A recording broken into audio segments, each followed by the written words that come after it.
Hello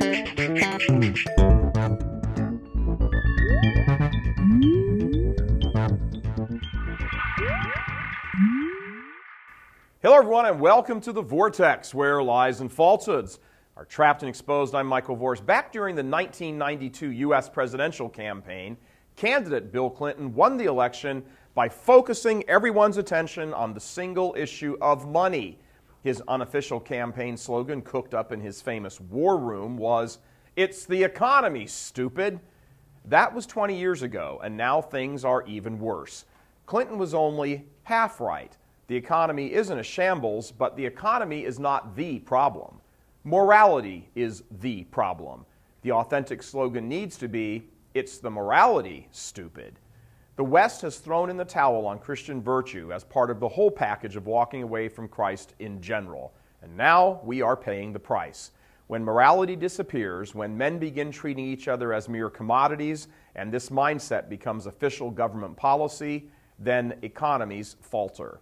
Immorality, as the standard fare of course, takes a while to filter into an economy as a whole, just as a giant ocean liner doesn't sink the very moment its hull is ripped open by an iceberg.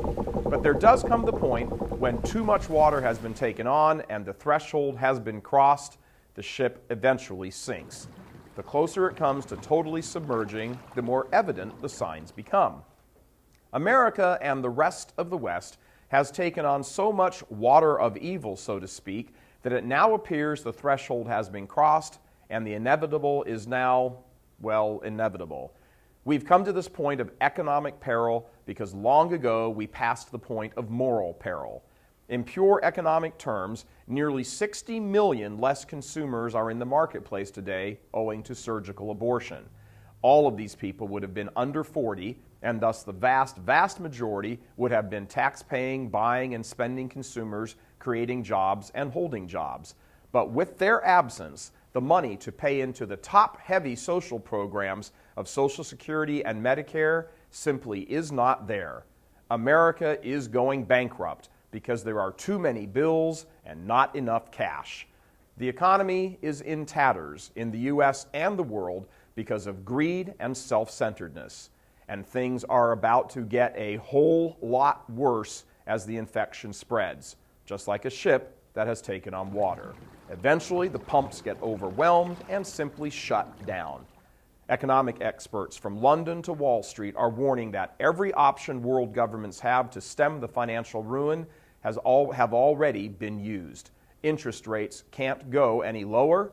Governments have already run up huge deficits in throwing money at job-creating and economic stimulus plans that haven't worked. The interest payment on the national debt is beyond imagination, and for the first time since World War II, the national debt of the United States is now greater than the entire gross domestic product. But back then, we were in a wartime economy, and things tend to be unsettled in such times. When wars end, peacetime economies return to normalcy. When morality decays, economies follow suit. This is just one of the impacts of a devastated morality. And in the West, the largest immorality has been the immorality of sex. From contraception to sterilizations to abortion, the piper has played and is now demanding payment.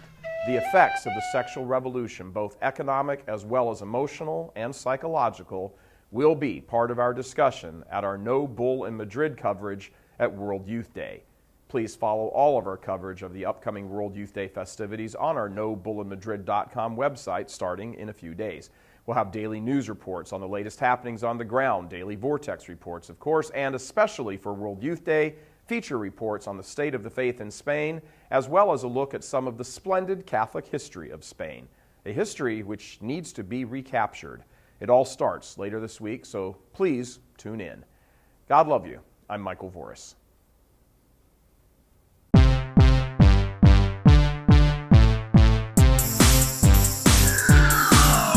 Join Michael Voris and Real Catholic TV as we travel to Madrid, Spain for World Youth Day 2011.